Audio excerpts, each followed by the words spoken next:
ಇನ್ನು ಮೈಸೂರಿನಲ್ಲಿ ಅಪ್ರಾಪ್ತ ಬಾಲಕಿ ಮೇಲೆ ಆದಂಥ ಅತ್ಯಾಚಾರ ಮತ್ತು ಮರ್ಡರ್ ಸೇರಿದಂತೆ ಬೇರೆ ಬೇರೆ ಅಪರಾಧ ಘಟನೆಗಳಿಗೆ ಸಂಬಂಧಪಟ್ಟಂತೆ ಈಗ ಹೊಸದೊಂದು ರಾಜಕೀಯ ಚಿತ್ರಣ ಎದುರಾಗ್ತಾ ಇದೆ. ಪ್ರಮುಖವಾಗಿ ಬಿಜೆಪಿ ಮೈಸೂರಿನಲ್ಲಿ ಮುಖ್ಯಮಂತ್ರಿ ತವರು ಜಿಲ್ಲೆಯಲ್ಲೇ ಆಗ್ತಾ ಇರುವಂಥ ಅಪರಾಧ ಕೃತ್ಯಗಳನ್ನು ಮುಂದಿಟ್ಟು ಸಿಎಂ ಪುತ್ರ ಯತೀಂದ್ರ ವಿರುದ್ಧ ಹರಿಯಾಯ್ತಾ ಇದೆ.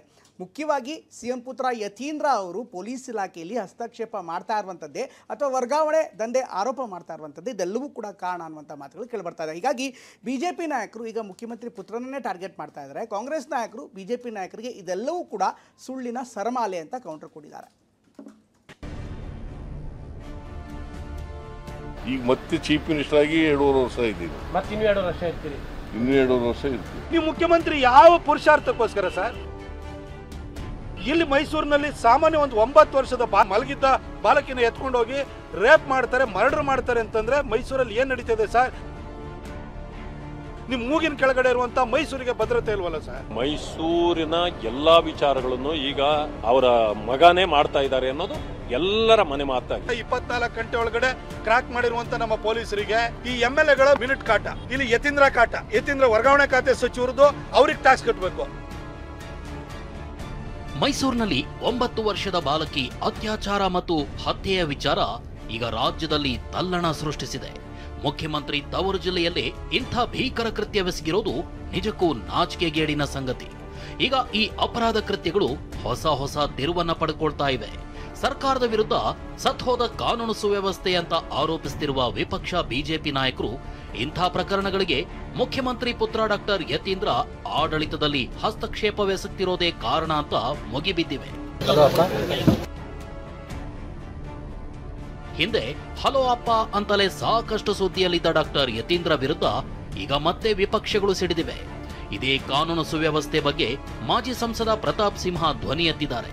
ಮುಖ್ಯಮಂತ್ರಿ ತವರು ಜಿಲ್ಲೆಯಲ್ಲೇ ಕಾನೂನು ಸುವ್ಯವಸ್ಥೆ ಹಾಳಾಗಲು ಡಾಕ್ಟರ್ ಯತೀಂದ್ರರ ವರ್ಗಾವಣೆ ದಂಧೆಯೇ ಕಾರಣ ಅಂತ ಗಂಭೀರ ಆರೋಪ ಮಾಡಿದ್ದಾರೆ. ಎಲ್ಲ ವೀರಾದಿ ವೀರ ಅಂತೇಳಿ ತಮ್ಮ ತಾವೇ ಕೊಚ್ಕೊಂಡು ಹೋದ್ರಿ. ನೀವು ನಾನೇ ಮುಂದಿನ ಮುಖ್ಯಮಂತ್ರಿ ಆಗಿ ನಾನೇ ಮುಂದುವರಿತೀನಿ ಅಂತ ಹೇಳ್ಕೊಂಡು ಹೋದ್ರಿ. ನೀವು ಮುಖ್ಯಮಂತ್ರಿ ಯಾವ ಪುರುಷಾರ್ಥಕ್ಕೋಸ್ಕರ ಸರ್?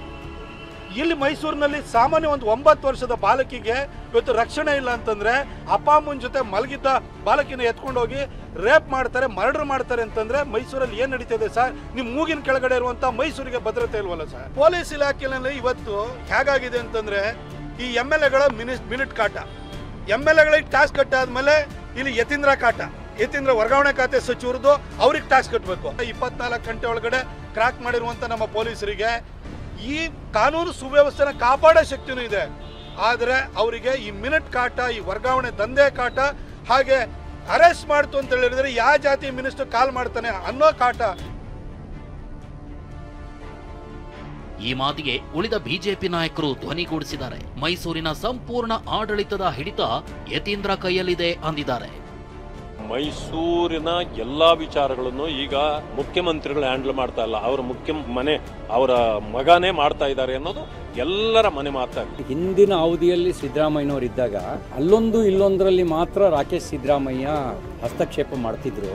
ಆದ್ರೆ ಈಗ ಯತೀಂದ್ರ ಸಿದ್ದರಾಮಯ್ಯನವರು ಎಲ್ಲದರಲ್ಲೂ ಹಸ್ತಕ್ಷೇಪ ಮಾಡ್ತಾರೆ ಅನ್ನೋದನ್ನ ಕಾಂಗ್ರೆಸ್ಸಿಗರೇ ಕೆಲವರು ಹೇಳಿದ್ದಾರೆ. ಆದ್ರೆ ಟ್ರಾನ್ಸ್ಫರ್ ದಂಧೆಯಾಗಿ ಬದಲಾಗಿರೋದು ನಿಜ. ಈ ಹಿಂದೆ ಸಿದ್ದರಾಮಯ್ಯ ವಿಪಕ್ಷದಲ್ಲಿದ್ದಾಗ ಯಡಿಯೂರಪ್ಪ ಪುತ್ರ ವಿಜಯೇಂದ್ರ ವಿರುದ್ಧ ಪರೋಕ್ಷ ಆರೋಪಗಳನ್ನ ಮಾಡಿದ್ರು. VST ಟ್ಯಾಕ್ಸ್ ಅಂತ ಕಾಂಗ್ರೆಸ್ ಪಕ್ಷವೇ ಕಿಡಿಕಾರಿತು. ಈಗ ಬಿಜೆಪಿ ಅದೇ ಅಸ್ತ್ರವನ್ನ ಸಿದ್ದರಾಮಯ್ಯರತ್ತ ಪ್ರಯೋಗಿಸುತ್ತಿದ್ದು, ಆದ್ರೆ ಕಾಂಗ್ರೆಸ್ ಸಚಿವರು ಮಾತ್ರ ಯತೀಂದ್ರ ಬೆನ್ನಿಗೆ ನಿಂತಿದ್ದಾರೆ. ಬಿಜೆಪಿ ಮಾಡ್ತಿರೋದು ಬೇಸ್ಲೆಸ್ ಆರೋಪ ಅಂತ ಸಮರ್ಥನೆ ಮಾಡ್ಕೊಳ್ತಿದ್ದಾರೆ. ಜನ ಬೇಡಿಕೆಗಳು ಅಭಿವೃದ್ಧಿ ಕೇಳ್ತಾರೆ, ಯಾರಿಗಾರು ತೊಂದರೆ ಇದೆ ವರ್ಗಾವಣೆ ಮಾಡಿ ನಮ್ಮ ಅನಾನುಕೂಲ ಇದ್ದಾರೆ. ಆಸ್ ಎ ರೆಪ್ರೆಸೆಂಟೇಟಿವ್ ಜನರು ಕೊಟ್ಟಾಗ ಅವರು ಸಂಬಂಧಪಟ್ಟ ಮಂತ್ರಿಗಳಿಗೋ ಮುಖ್ಯಮಂತ್ರಿಗಳಿಗೋ ಈಸ್ ಎ ರೆಪ್ರೆಸೆಂಟೇಟಿವ್ ಕೊಡ್ತಾರವರು. ಆಧಾರ ಇಲ್ಲದೇ ಸಾಕ್ಷಿ ಇಲ್ಲದೆ ಹೇಳ್ತಕ್ಕಂಥದ್ದು ಅದು ಶೋಭೆ ತರದಲ್ಲ. ನೋಡಿ, ಬರೀ ಸುಳ್ಳು ಹೇಳೋದ್ರಲ್ಲೇ ಬಿಜೆಪಿಯವರು ನಿಸ್ಸೀಮರಾಗಿದ್ದಾರೆ. ಅವ್ರು ಏನೇನು ಅಪರಾಧಗಳು ಮಾಡಿದ್ದಾರೆ, ಅವ್ರು ಯಾವ್ದ್ಯಾವ್ದು ಅಕ್ರಮಗಳಲ್ಲಿ ಭಾಗಿಯಾಗಿದ್ದಾರೆ, ಅವ್ರಿಗೆ ಕನ್ಸು ಬೀಳ್ತದೆ ನಾವು ಹಂಗೆ ಮಾಡ್ತಾ ಇರಬಹುದು ಅಂತ ಹೇಳಿ. ಅದೆಲ್ಲ ಸುಳ್ಳು. ದೇವೇಗೌಡರ ಪುತ್ರ ಪ್ರೇಮದ ರಾಜಕಾರಣದ ವಿರುದ್ಧವೇ ಸಿಡಿದೆದ್ದು ಬಂದಿದ್ದ ಸಿಎಂ ಸಿದ್ದರಾಮಯ್ಯ ವಿರುದ್ಧವೇ ಈಗ ವಿಪಕ್ಷಗಳು ಕೌಟುಂಬಿಕ ದುರ್ಬಳಕೆ ಆರೋಪ ಹೊರಿಸುತ್ತಿವೆ.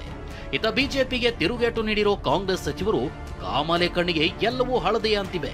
ಹೀಗಾಗಿ ಈ ಕೊಲೆ ಪ್ರಕರಣ ಕೇವಲ ಅಪರಾಧಕ್ಕಷ್ಟೇ ಸೀಮಿತವಾಗದೆ ರಾಜಕೀಯಕ್ಕೂ ತಿರುಗಿದೆ.